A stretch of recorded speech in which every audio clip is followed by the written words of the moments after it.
Hello dear friends, कैसे हैं आप सभी। उम्मीद करता हूं कि आप सभी अच्छे होंगे और रेगुलर रूप से नियमित रूप से अपने घर पे पढ़ाई कर रहे होंगे। डियर फ्रेंड्स, आज हम क्लास 12th का सबसे पहला चैप्टर शुरू करने वाले हैं और उम्मीद करता हूं कि आप और मैं मिलकर के इस जर्नी में धीरे धीरे 12th की सारी जितनी भी फिजिक्स के कॉन्सेप्ट्स हैं उन पे हम धीरे धीरे करके कमांड्स करेंगे, उस पर चर्चा करेंगे। चलिए, तो चैप्टर की शुरुआत करने से पहले मैं आपको अपना इंट्रोडक्शन दे देता हूं। My name is Javed Khan, I am your physics faculty. चलिए, तो विदाउट वेस्टिंग टाइम आज हम शुरुआत करते हैं 12th क्लास के सबसे पहले चैप्टर के बारे में, जिसका नाम है electric field and goes law. बच्चों, इस चैप्टर की शुरुआत करने से पहले अपन बिल्कुल बेसिक से इसको स्टार्ट करते हैं और मैं आपको बताना चाहता हूं कि एक इंजीनियरिंग की सबसे बड़ी ब्रांच है जिसका नाम है बेटा electromagnetism.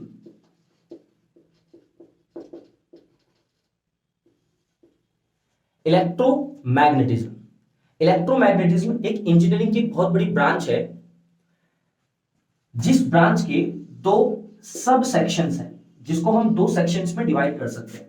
First is electrostatics and second one is electrodynamics.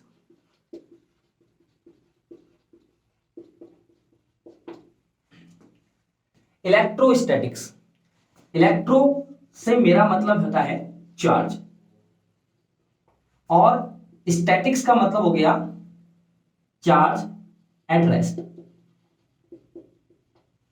तो साइंस की वो ब्रांच जिसमें हम स्टेशनरी चार्ज के बारे में स्टडी करते हैं। जब चार्ज आपका रेस्ट पे होता है उस समय जो हम स्टडी करते हैं वो सारी स्टडी किसमें कवर की जाती है? आपकी इलेक्ट्रोस्टैटिक्स में कवर की जाती है।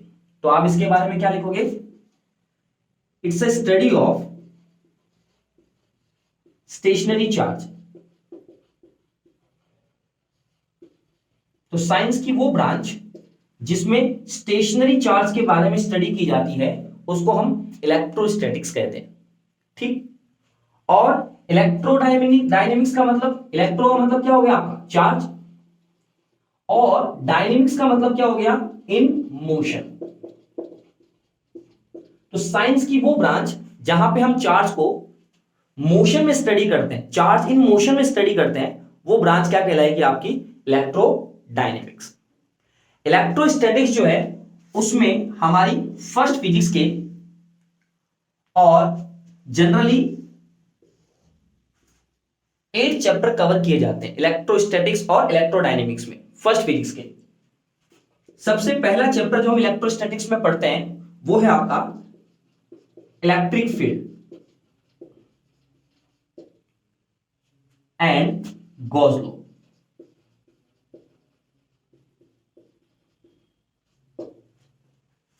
इसमें जो दूसरा चैप्टर आता है आपका वो है आपका इलेक्ट्रिक पोटेंशियल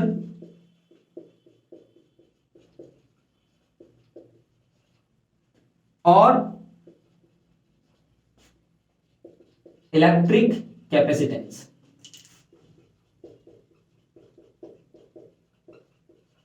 मींस 12th के शुरुआत के जो दो चैप्टर हैं आपके, electric field and Gauss law और electric potential and electric capacitance, इन दोनों चैप्टरों में हम चार्ज को स्टेशनरी मान के पढ़ते हैं। इन दोनों चैप्टरों में चार्ज आपका स्टेशनरी होता है। तो बेसिकली ये दोनों चैप्टर जो आपके हैं वो किस में कंसिडर किए जाएंगे? हम इलेक्ट्रोस्टैटिक्स में, मतलब साइंस की उस ब्रांच में जहां पे चार्ज स्टेशनरी होता है। ठीक है। इलेक्ट्रोडायनेमिक्स में हमारे 12th फिजिक्स का, फर्स्ट फिजिक्स का तीसरा चैप्टर आपका इन्वॉल्व होता है जिसका नाम है इलेक्ट्रिक करंट। देखिए, हमने क्या देखा था कि इलेक्ट्रोडायनेमिक्स वो साइंस की ब्रांच है जिसमें चार्ज जो आपका है वो मोशन में होता है, और जब चार्ज मोशन में होता है तो moving charge is equivalent to current. तो इस ब्रांच का सबसे पहला जो चैप्टर है वो आपका है इलेक्ट्रिक करंट। ठीक है। चलिए, इसका जो नेक्स्ट चैप्टर है आपका जो हम इलेक्ट्रोडायनेमिक्स में पढ़ते हैं वो है आपका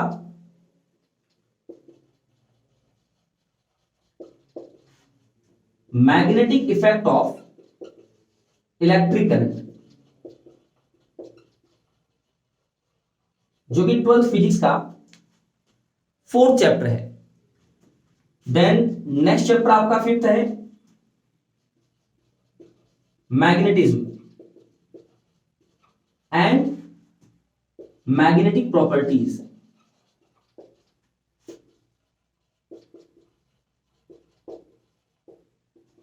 देन 6th चैप्टर आपका आता है EMI electromagnetic induction. 7th chapter आ जाएगा आपका AC मतलब ऑल्टरनेटिंग करंट। और 8th चैप्टर आ जाएगा आपका EMW इलेक्ट्रोमैग्नेटिक वेव्स। तो इलेक्ट्रोडायनेमिक्स में हम 12th क्लास का chapter number 3rd 4th 5th 6th 7th और 8th कवर करेंगे। और इलेक्ट्रोस्टैटिक्स में हम क्लास 12th का चैप्टर नंबर 1st और 2nd कवर करेंगे। तो कहने का मतलब इंजीनियरिंग की इस ब्रांच में जिसका नाम इलेक्ट्रोमैग्नेटिज्म है, क्लास 12th के फर्स्ट फिजिक्स के 8 चैप्टर जो आपके हैं वो कवर होंगे। ठीक है, तो बेसिकली हम देख सकते हैं, हमने अभी देखा कि इलेक्ट्रोस्टैटिक साइंस की वो ब्रांच है जहां पर चार्ज आपका रेस्ट पे होता है, और इलेक्ट्रोडायनेमिक्स वो ब्रांच है जहां पे चार्ज आपका मोशन में होता है। तो एक मोटा मोटी लेवल पे हम ये कह सकते हैं कि इन सभी चैप्टरों का जो मेन बेस है, जो मेन किंग है, वो कौन है आपका? वो है चार्ज। तो इलेक्ट्रोमैग्नेटिज्म की हम डेफिनेशन क्या लिखेंगे? It's a branch of science in which we study about electric charge.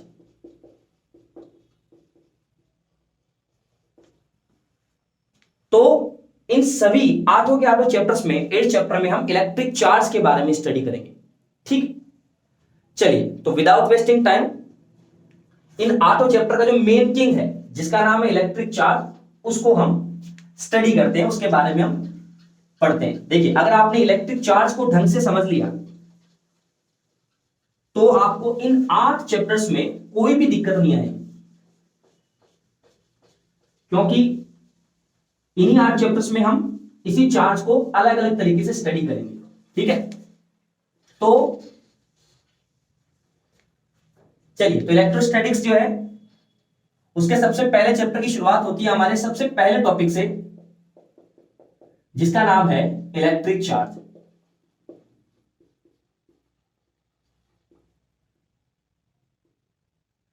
बच्चों, इलेक्ट्रिक चार्ज को जनरली स्मॉल q से रिप्रेजेंट किया जाता है। अगर इसकी डेफिनेशन की हम बात करें तो इलेक्ट्रिक चार्ज की डेफिनेशन लिखते हैं अपन कि electric charge is the property of any substance which can produce electric और मैग्नेटिक फील्ड। मतलब अगर मान लीजिए कोई आपके पास में बॉडी है और इस बॉडी पे आपने कहीं से भी चार्ज सप्लाई कर दिया, तो ये बॉडी चार्ज आने की वजह से अपने चारों तरफ एक फील्ड जनरेट कर लेगी। उस फील्ड को हम आगे जाके पढ़ेंगे, उस फील्ड का नाम है बेसिकली इलेक्ट्रिक फील्ड। तो जब ये कोई चार्ज स्टेशनरी कंडीशन में, इसकी वेलोसिटी जब 0 है और चार्ज बॉडी के चारों ओर एक इलेक्ट्रिक फील्ड जनरेट हो जाएगा आपका। अगर ये चार्ज मोशन में होगा तो वो आपका मैग्नेटिक फील्ड भी जनरेट कर सकता है। तो हम सिंपल लैंग्वेज में अगर चार्ज की डेफिनेशन के बारे में पढ़ें तो हम ये कह सकते हैं कि किसी भी बॉडी पे चार्ज, उस बॉडी की वो प्रॉपर्टी है जिस प्रॉपर्टी के बिहाफ पे वो बॉडी अपने चारों तरफ इलेक्ट्रिक फील्ड या फिर मैग्नेटिक फील्ड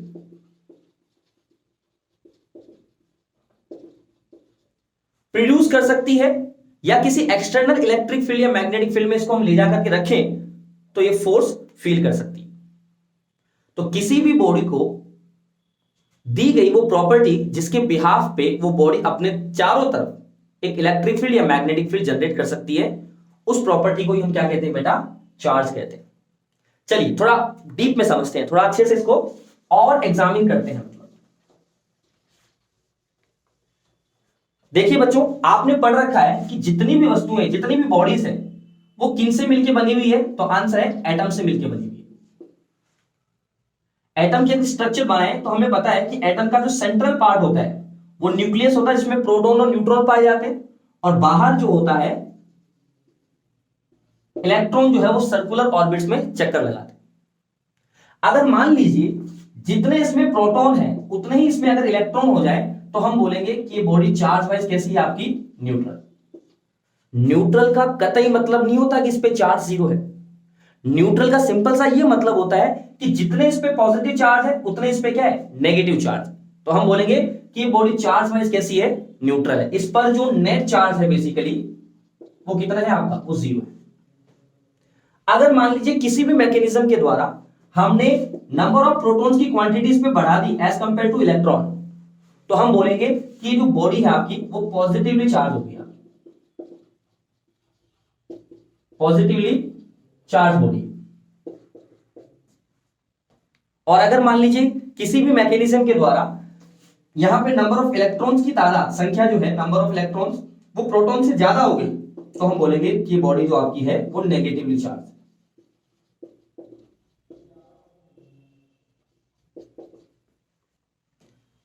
तो इस एग्जामिन के बिहाफ पे हम कह सकते हैं कि चार्ज जो है किसी भी बॉडी पर वो इलेक्ट्रॉन और प्रोटॉन के मिस बैलेंस को कहते हैं।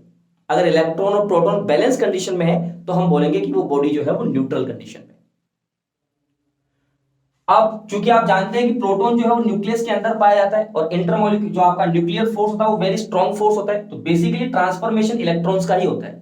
अगर मान लीजिए किसी बॉडी पे इलेक्ट्रॉन चला जाता है तो वो बॉडी पे नेगेटिव चार्ज आ जाएगा, और अगर किसी बॉडी पे इलेक्ट्रॉन आ जाता है, इलेक्ट्रॉन कहीं से चला जाता है उस बॉडी से, तो उस पे पॉजिटिव चार्ज आ जाएगा। ठीक है, तो चार्जिंग में बेसिकली पार्टिसिपेट जो है वो इलेक्ट्रॉन ही करते हैं। चलिए, तो हमने यहां तक क्या समझा कि चार्ज जो है वो बेसिकली कितने प्रकार के हो गए आपके। चार्ज यहां पे दो टाइप के हो गए, एक तो हो गया आपका positive charge and second one is negative charge.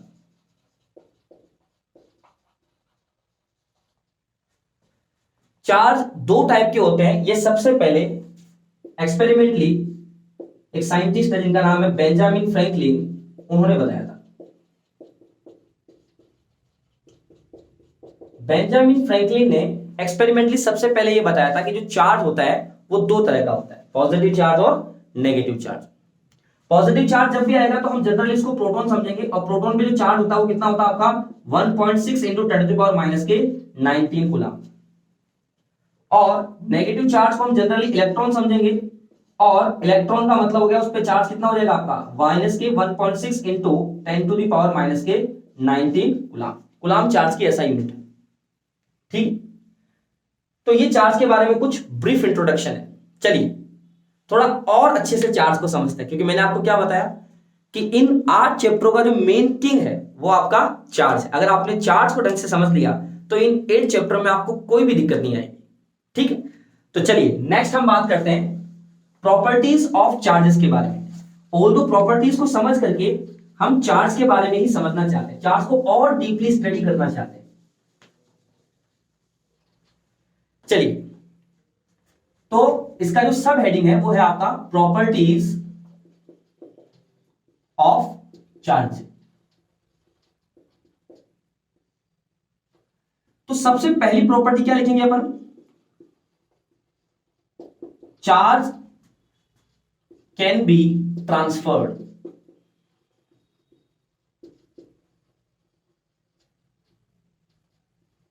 Charge can be transferred, इसका मतलब आप चार्ज को एक बॉडी से दूसरी बॉडी पे ट्रांसफर कर सकते हैं। जैसे मान लीजिए आपके पास में कोई एक बॉडी है, इसका नाम रख देते हैं अपन ए। इसमें जितने नंबर ऑफ प्रोटॉन है उतने ही इलेक्ट्रॉन है, और एक दूसरी बॉडी है जिसका नाम रख देते हैं अपन मान लीजिए बी। इसमें भी जितने प्रोटॉन है उतने इलेक्ट्रॉन है। तो ये भी चार्ज वाइज क्या है तुम्हारी, न्यूट्रल है, और ये वाली बॉडी भी क्या है तुम्हारी, चार्ज वाइज न्यूट्रल है। अगर मान लीजिए कैसे भी करके हम यहां से कुछ इलेक्ट्रॉनों को इस पे ट्रांसफर कर देते हैं, तो जब इलेक्ट्रॉन यहां पे आएंगे तो ये वाली बॉडी क्या हो जाएगी आपकी, पॉजिटिव चार्ज, और चूंकि इस पे इलेक्ट्रॉन आ रहे हैं तो ये वाली बॉडी क्या हो जाएगी आपकी, नेगेटिव चार्ज। तो आप चार्ज को एक बॉडी से दूसरी बॉडी पे ट्रांसफर कर सकते हैं। जहां इलेक्ट्रॉन जाएगा वो नेगेटिव, और जहां से इलेक्ट्रॉन जाएगा वो चार्ज बॉडी क्या हो जाएगी आपकी, पॉजिटिव हो जाएगी। ठीक है, तो सबसे पहली प्रॉपर्टी क्या है चार्ज की, charge can be transferred from one body to another body. ठीक है, दूसरी इसकी जो प्रॉपर्टी है वो हम क्या लिखेंगे, charge is a scalar quantity, charge is a scalar quantity means charge किसी वेक्टर रूल्स को फॉलो नहीं करती। अगर मान लीजिए यहां से 10 इलेक्ट्रॉन जो है वो इस बॉडी पे जा रहे हैं, तो हम बोल देंगे कि यहां पे 10e नेगेटिव चार्ज हो गया, और यहां से गए तो यहां पे 10e क्या हो गया आपका पॉजिटिव चार्ज हो गया। एक e का मतलब हो जाता है 1.6 into 10 to the power minus के 19 कूलम, तो 10 से उसको मल्टीप्लाई करके आंसर निकाल लेंगे।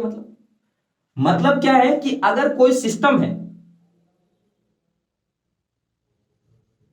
और उसमें अलग अलग चार्ज रखा, मान लो Q1, Q2, Q3 माइनस के Q4, Q5, तो इस सिस्टम पर जो नेट चार्ज होगा वो इन सभी चार्जेस का एल्जेब्रिकल सम होगा। मतलब Q1 पॉजिटिव तो पॉजिटिव ले लो, Q2 पॉजिटिव है, Q3 पॉजिटिव है, Q4 क्या आपका नेगेटिव है, प्लस Q5, इन सब का एल्जेब्रिकल सम होगा। तो चार्ज कैसी क्वांटिटी आपकी स्केलर क्वांटिटी है, आप चार्ज को डायरेक्टली ऐड या सब्ट्रैक्ट कर सकते हैं। ठीक है, चलिए आगे चलते हैं। एक बार आप सभी इनको नोट डाउन कर लो। चलिए, तो हमने पहली प्रॉपर्टी क्या पढ़ी कि charge is transferred quantity, charge को हम ट्रांसफर कर सकते हैं। और दूसरी चीज हमने क्या देखी कि charge is a scalar quantity. तीसरी क्या है, without mass there is no existence of charge,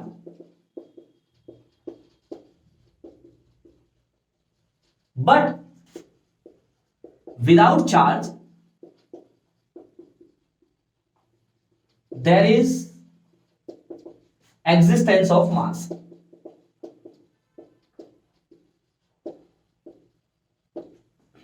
इसका मतलब क्या है,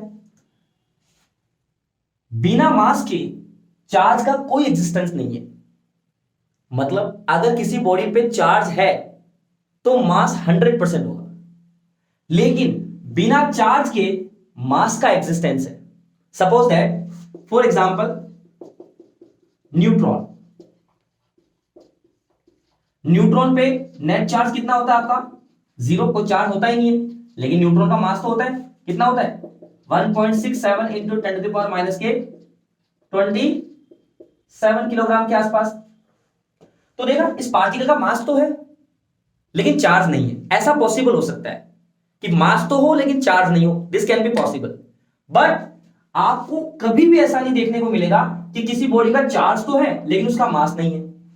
अरे बिना मास के आप चार्ज दोगे किसको, चार्ज देने के लिए मास का होना जरूरी है ना। मतलब बिना मास के तो आप चार्ज किसी बॉडी को सप्लाई नहीं कर सकते।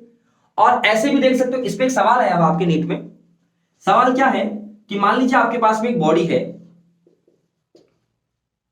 इस बॉडी का न्यूट्रल कंडीशन में जो मास है वो मान लीजिए आपका, जब बॉडी आपकी न्यूट्रल है तो इसका जो मास है वो मान लीजिए कैपिटल M है। अगर आप इसी बॉडी में से अगर मान लीजिए आपने एक इलेक्ट्रॉन निकाल दिया तो नंबर ऑफ प्रोटॉन यहां पे ज्यादा हो जाएगा compare to neutron, electron sorry, तो इसका जो मास है वो आपका हो जाएगा M पॉजिटिव। तो ये बॉडी क्या हो जाएगी आपकी पॉजिटिव चार्ज, पॉजिटिवली चार्ज है। और अगर मान लो इसी न्यूट्रल बॉडी को आपने एक इलेक्ट्रॉन कहीं से दे दिया, यहां पे तो आपने क्या किया था, एक इलेक्ट्रॉन निकाल दिया था, और मान लीजिए इसी बॉडी को आपने कहीं से एक इलेक्ट्रॉन सप्लाई कर दिया कहीं से भी, तो क्या हो जाएगा, इस बॉडी का मास क्या हो जाएगा आपका M नेगेटिव, क्योंकि यहाँ पे इलेक्ट्रॉनों की जो संख्या है वो प्रोटॉन से क्या हो जाएगी ज्यादा, नंबर ऑफ इलेक्ट्रॉन ज्यादा हो जाएगी प्रोटॉन से, तो ये बॉडी क्या हो जाएगी आपकी नेगेटिव चार्ज, नेगेटिव चार्ज जाएगी। तो आपसे सवाल पूछा गया था ऑप्शन में कि बताइए इन तीनों मासों में से कौन सा मास ज्यादा होगा, मतलब M is greater than M plus M minus, option B M minus M plus, option C M plus M minus M, option D none of these. तो आपको इन चारों ऑप्शनों में से एक ऑप्शन टिक करना है। अगेन मैं आपको एक सवाल बताता हूं, एक न्यूट्रल बॉडी है जिसका मास हमने M माना, इसी न्यूट्रल बॉडी को अगर हम कहीं बाहर से एक इलेक्ट्रॉन सप्लाई करते हैं तो इसका मास हो जाएगा M नेगेटिव, और इसी न्यूट्रल बॉडी में से अगर मान लीजिए 3 न्यूट्रल बॉडीज है बेसिकली आपकी, तीनों का मास सेम है, एक बॉडी को हमने न्यूट्रल रखा, दूसरी बॉडी पे हमने एक इलेक्ट्रॉन सप्लाई कर दिया तो उसका मास हो गया m नेगेटिव, और तीसरी वाली जो बॉडी है उससे एक इलेक्ट्रॉन हमने निकाल लिया तो उसका मास क्या हो गया आपका m पॉजिटिव। तो इन आपको ये बताना है कि तीनों मासेस में से सबसे ज्यादा वाला मास कौन सा होगा। ट्राई कीजिए एक बार।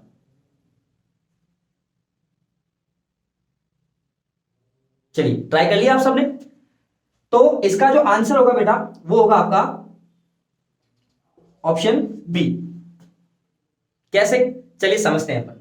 देखिए अगर किसी बॉडी पर कोई चार्ज नहीं है, मतलब number of proton number of electron क्या आपके बराबर है, अगर आप कहीं से किसी बॉडी को इलेक्ट्रॉन सप्लाई करते हैं तो इलेक्ट्रॉन अपना चार्ज तो लेके आता ही है 1.6 into 10 to the power minus के 19 कूलम, लेकिन साथ ही साथ वो अपना मास भी लेकर के आता है 9.1 into 10 to the power minus के 31 किलोग्राम।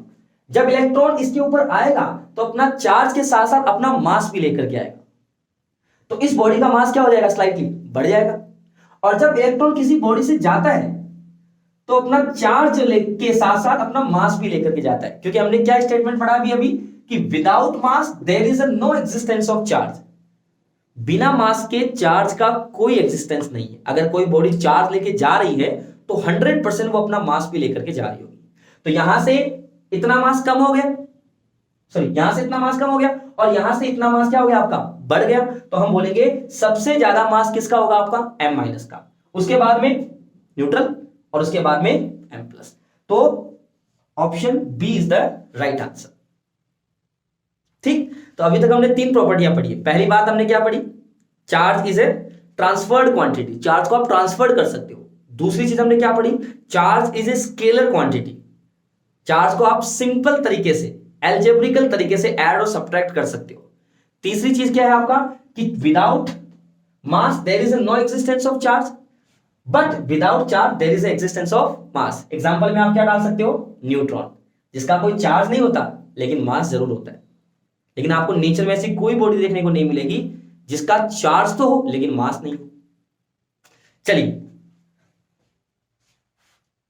प्लीज उतारिए इसको।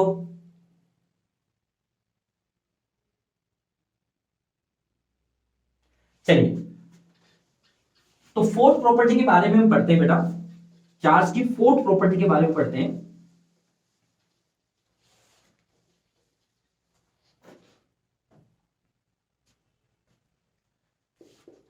Charge is a conserved quantity,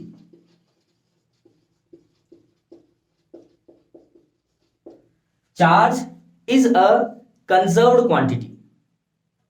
charge जो है उसको ना तो प्रोड्यूस किया जा सकता है और ना ही उसको डिस्ट्रॉय किया जा सकता है।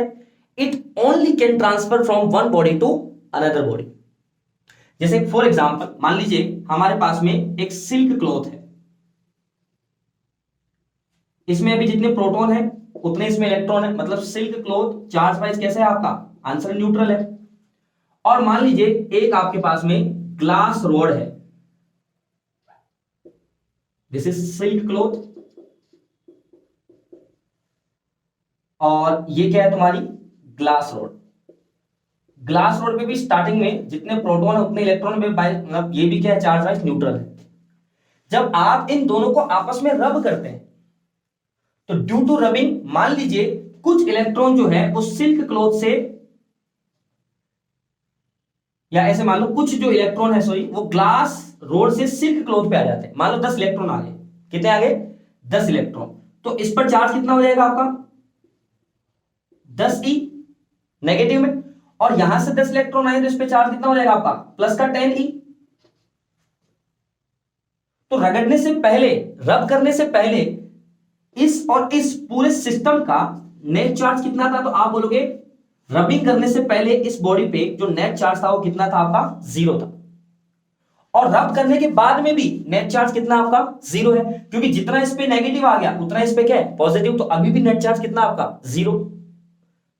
तो यहां से हम समझ सकते हैं कि जो चार्ज है इज अ कंजर्व्ड क्वांटिटी।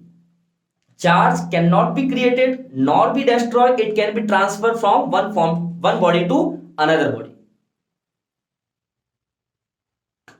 दारी चलिए नेक्स्ट प्रॉपर्टी के बारे में हम बात करते हैं,